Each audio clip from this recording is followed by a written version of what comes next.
Hey guys, welcome back to Stella Sessions. Today I bring in my good friend Cara Sayer. How you doing? I'm very well, thank you, my gorgeous one. How are you? Yes, all good. So plenty of stuff to talk about today. So hopefully the audience will, especially the guys in the US, will get some of our banter as well, because you're a bit of a crazy one, being an inventor, etc. So you're at Snooshade. We're going to talk about your brand, aren't we? Like openly. We're not going to like keep it a secret. No, because it's not a secret. It's not a secret. No, it's not.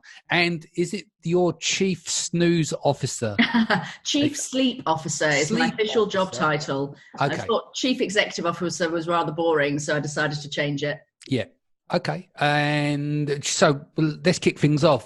A little bit of background on yourself for the audience, what you do, your brand and everything else. Okay.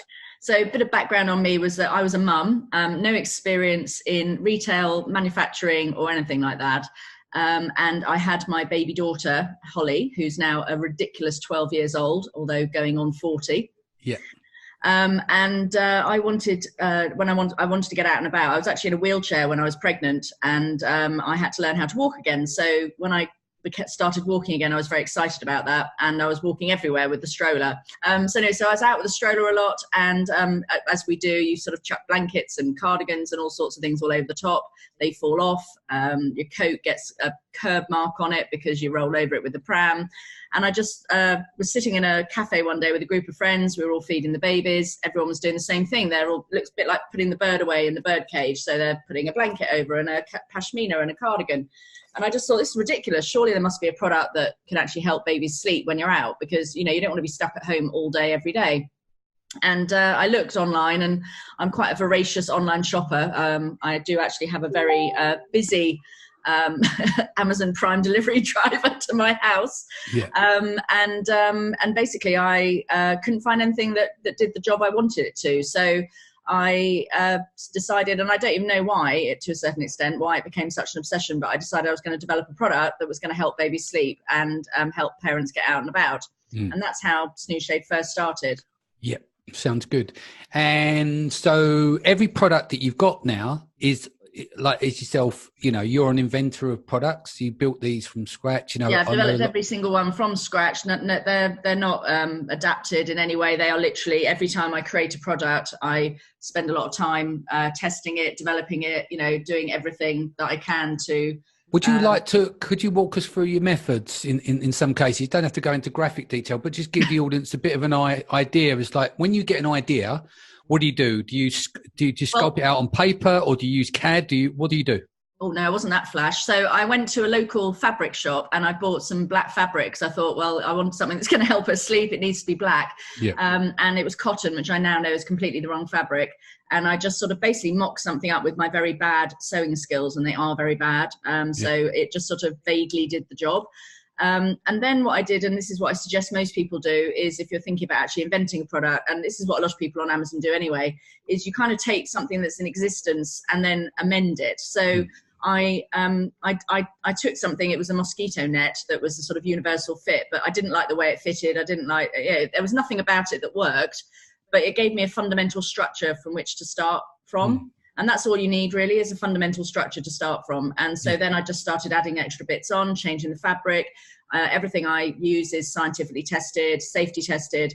I design using safety standards in the first place. So rather than relying on whether or not my product might pass, I just design it in the first place. So it will pass.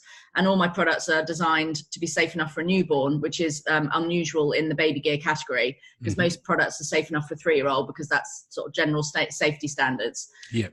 So when I started, obviously, I didn't know anything about retail, etc. And so as far as I was concerned, it was all about getting into the big box, the big stores, which I did. And I was in every major UK retailer within the first year. And also bestseller on Amazon, but via my distributor, who then sold to a whole load of wholesalers and resellers. Yeah. So that created a race to the bottom, I take it, did it? And also it was a race to the bottom. Well, it didn't really affect me, because obviously I was selling at distributor pricing, but the main reason why I had to change the whole business model was because I was getting divorced. Right. Although the business looked quite successful from the outside, I had about 22 distributors around the world. you know, and it was in every major UK retailer. It looked like it was doing really well. It actually wasn't making me any money. So I had to basically be able to support myself. And so I had to look into ways of making the business more profitable or get a job. And I didn't really want to get a job because I don't think I'm really employable anymore. So I don't think anyone would employ you. I'm sorry. I know you so well, like, and I don't think there's many. I don't think anyone would take me on. If they did, they'd be very, very brave. But that's or true. Stupid. And the other thing is, I don't think most entrepreneurs are employable anyway.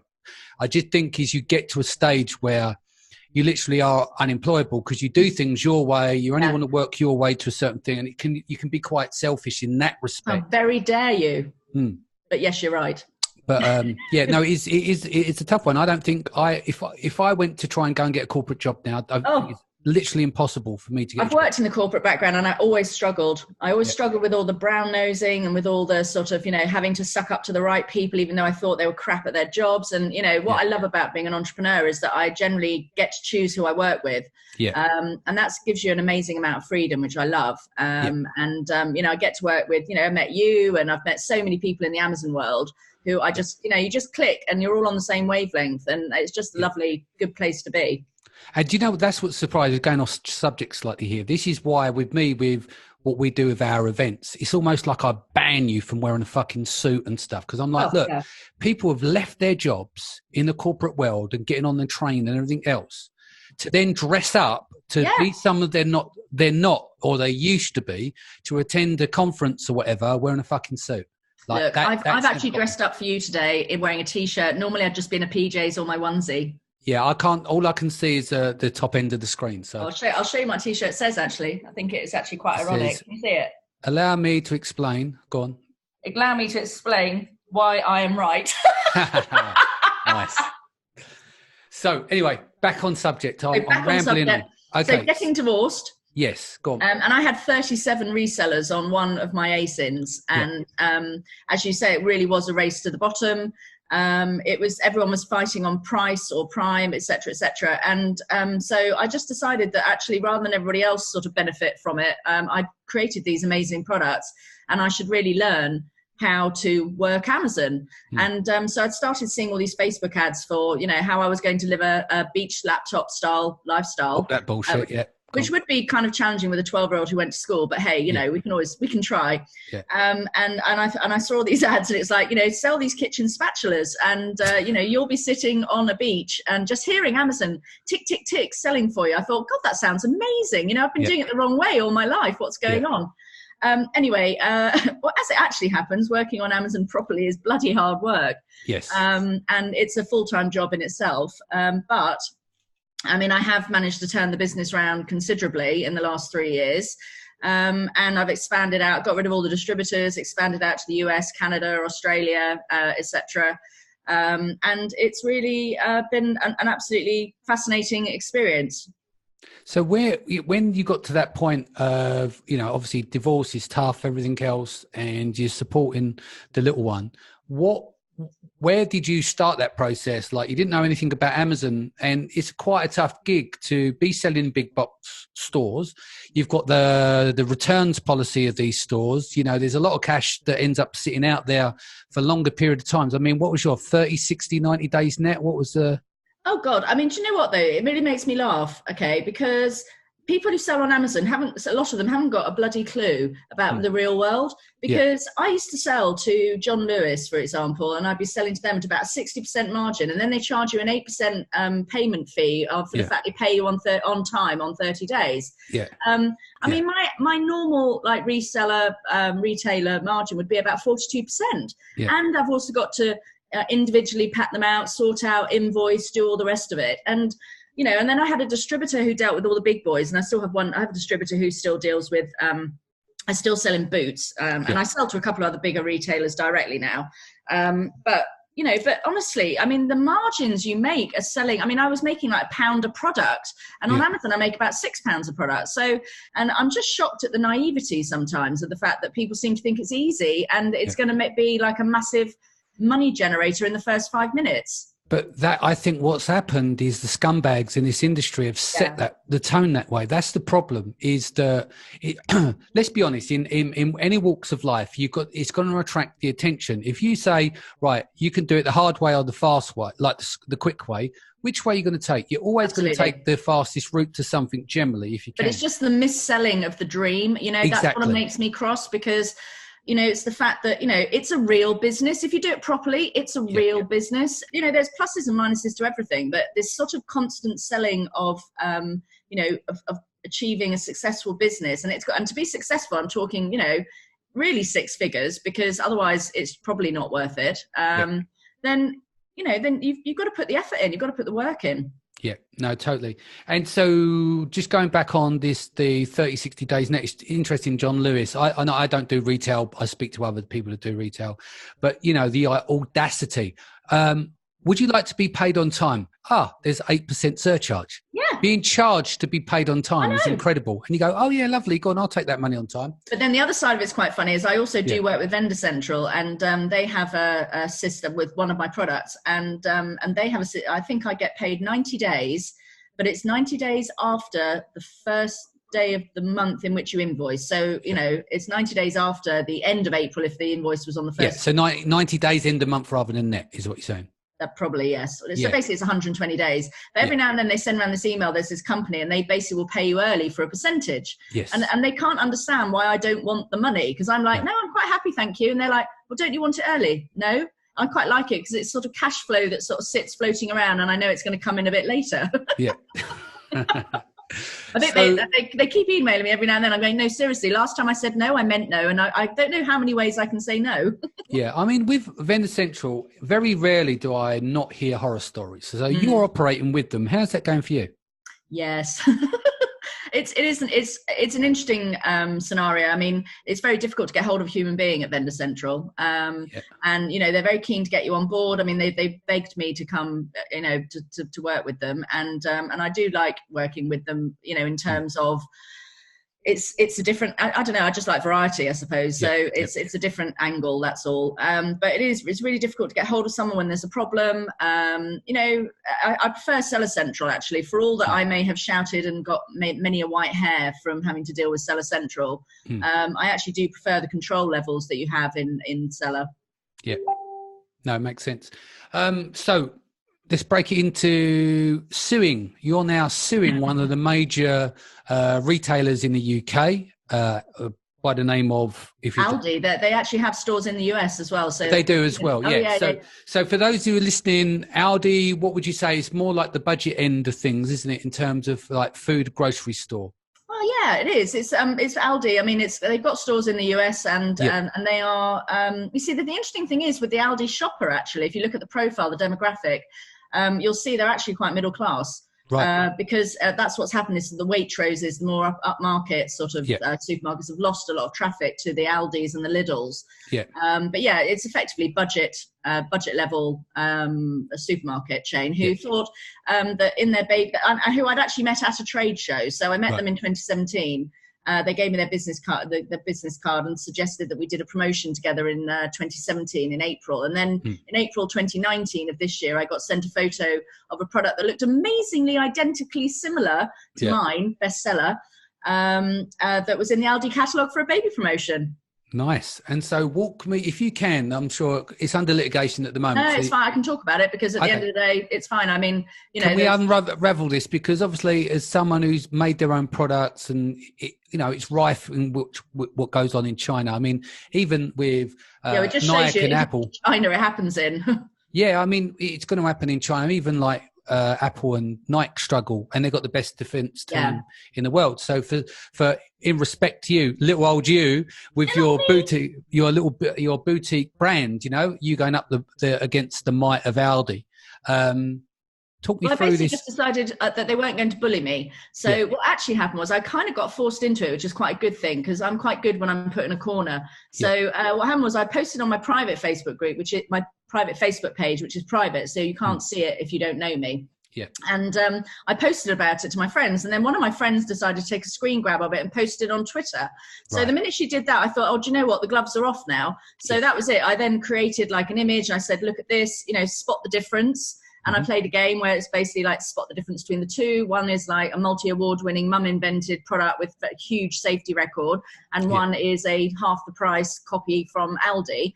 And then it got worse because not only had they then copied the product, the next day their product went online and I could see the front of their packaging, and they'd actually copied my iconography and graphics. And then it got even worse when I then went into store and bought one, when I found that when I turned the packaging over, they'd actually copied my copy word for word. Right, and that's what you had them by, the short and curlies for a bit of... I had them for that, but it's actually the unregistered design rights that I have them by, because it's the fact that it looks so similar to my product. So, which is actually in some ways easier to prove than a patent, because patents you can get around in many ways. They can make adjustments and stuff like that. So how long has this been underway? And the typical thing with these kind of things, if not careful, they can just bury in paperwork for years and years. So you had the litigation, it comes up, you know. Correct, which is why my biggest piece of advice is, like, don't mess around with them. So we sent them a letter in April. They refuted it initially. Then we sent them another letter, like basically tell them to go kind of stuff themselves. And this is why. They then replied and then said, and there it's actually, it's a legal firm rather than in-house Aldi, who then said they would refer to their clients and get back to us. Well, that was in, I think, May. We then sent them another letter, I think, in September. And again, we've had no response. So we've now issued court proceedings. Right, okay. And that's probably the moment they're waiting for. They think of a couple of letters, you ignore them.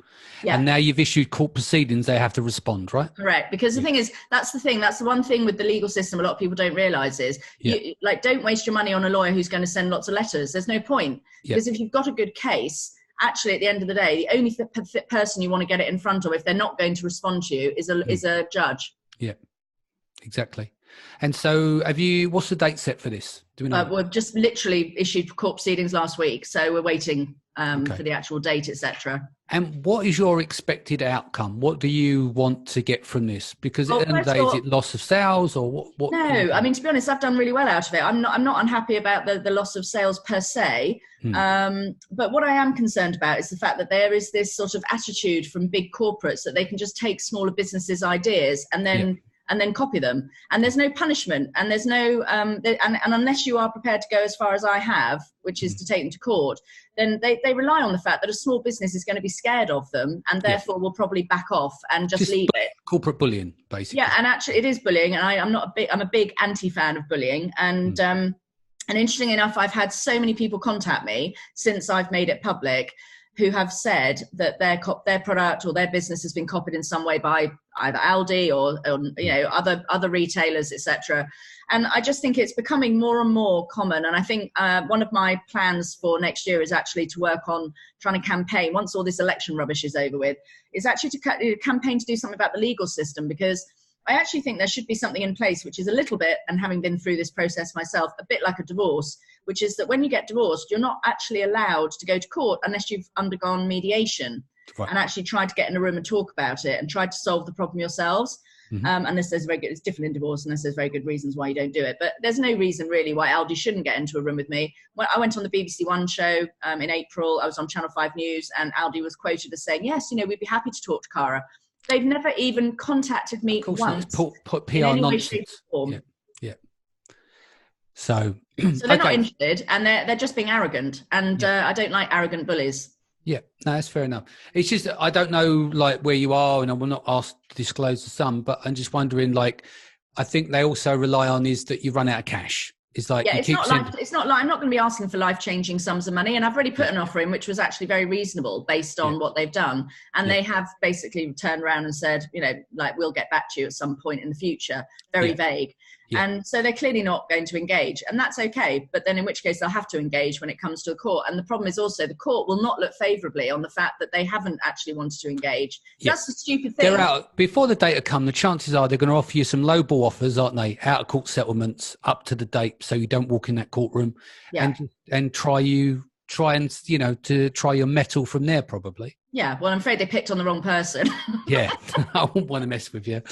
Okay, so on a positive note, what are we doing for 2020? What's the goals? Like, you get the Aldi thing out the way. What do you want to do with your business and stuff in 2020? So Snoo Shade's doing really well. I'm really enjoying it. I'm bringing some other new products on next year. Some actually are white label, which I'm just sort of, will fit within the brand. But I'm always constantly thinking about ways to develop my existing products. Mm-hmm. But then I also want to help other people who run businesses like mine. Yeah. So, again, not the people who are looking for a private label business. These are the people who are running a brand, a business, a product business. Yeah. And they're either on Amazon and they're not doing as well as they thought, or they're a bit nervous about doing Amazon because, which is ridiculous because it's not that scary. But having said that, what I've realized is in the last 3 years, I've mixed with people, eight-figure sellers, etc. And, I have an awful lot of knowledge. And I'm all constantly being asked like, how do you do this? How do you do that? How do you do that? So I'm planning on launching, I'm actually doing my first event in February, on February the 7th in London. Yeah. And it's basically just how to grow your brand on Amazon and how to grow sales, because I also think that with products where it is kind of more of a labor of love, there's an opportunity to stand out from the competition by the fact putting a bit of personality into it, because Amazon can be a bit of a faceless place. Mm-hmm. I just want to help other people do what I've done. I've turned my business around, massively from kind of, low to mid six figures to 7 in 3 years. I'm what I've done, the way I've done it is by establishing a really strong brand, being really good on customer service, really caring about my customers on Amazon, and delivering really good high quality products. And there's opportunities for everybody, to be doing that. Well, the thing is, and I know you won't take this in the same light because you're like, no nonsense, but being a single mum, having that struggle, going through divorce and then having to work out how to turn the business round, it will be inspiring to a lot of other people especially in the UK that are selling. We do know we're in an industry where, let's be honest, most of it, it's mostly men, isn't it? Like the ratio is a lot. There's of nothing wrong with a lot of men when you're a single woman, No, but my point is, like the ratio is probably 70-30. And I speak to a lot of female entrepreneurs, and it's good. I've seen that there's more and more events spring up. But I think it's good. What it does, it just puts that opportunity to, like with your business. I've been saying to my clients, and I say to everyone, and I said this the other day at the event, in 2020, I want to see people to take some legacy money off the table. Yeah.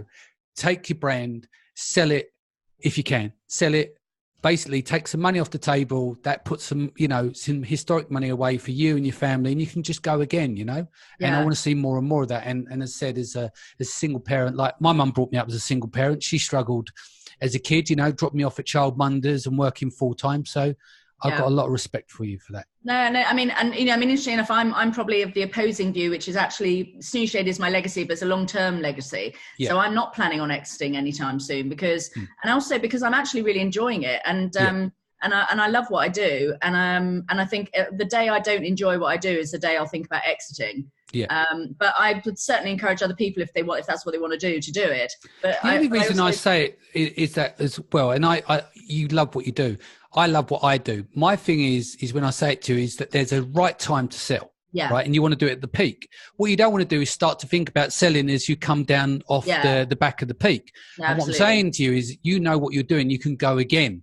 So you sell at the peak and then you just start up again. Yeah. You do the handover to there's companies out there buying businesses, like there's PE companies, consultants, there's people that there's so much opportunity at the moment for selling your business, as long as you're on an upspin. If you're not, you're going to get low ball offers generally, Well, see, my plan is actually to keep up spinning it anyway, because I still don't believe I've achieved the level of growth that I can anyway. So while I still see potential, then I'm sticking with it. Cool. That sounds good. So how can people get in contact with you? I'm fully behind you on February 7th. It's in London. Whereabouts is it going to be? I don't know quite yet. I think it might be the Great Connaught Rooms. It's going to be a central London location anyway. Cool. It's already nearly 2/3 sold out, actually, because I'm only doing these very small events because I want it to be personal. And people, and this is something actually that's really important as well, if they want to come along, they have to be prepared to talk about their products, because this is not your typical Amazon seller. We're not only talking about category here. This is, me looking at your listing and going, right, okay, I can easily see that you could improve it here, here, here. And, you know, there'll be tips and tricks and what have you that I can give. I mean, one of the other things I should probably mention is that my background is I actually worked on the team that launched Amazon in the UK when it was still a bookstore based out of warehouse in Slough. I launched the National Lottery, eBay. I work for Hearst Publishing in the States, national magazines here. So my background is more marketing, PR, and I think that's what's really helped me. Whereas I've managed to pick up all the retail stuff. Yeah. But what I'm really good at doing is helping people build a real genuine brand. And a brand is not a product. A brand is something that people have an emotional relationship with, whereas a product is just a thing. Yeah. So, you know, and so there's only going to be 15 people in the room, and I think I might only have about 6 places left. So okay, cool. Well, I'll put and they can get hold. The best way to get hold of me is I've got a Facebook page which is called Make It, Market It, Sell It. Okay, great. So just look it up, and you'll see me on the front page. No worries. Somewhat more glamorous than I do currently. No worries. I'll put that in the show notes so people can just click straight through to there. But Cara, thank you so much for coming in today. Guys, thank you for joining us. If this is your first time, don't forget to hit the subscribe button, and I'll see you again in the next few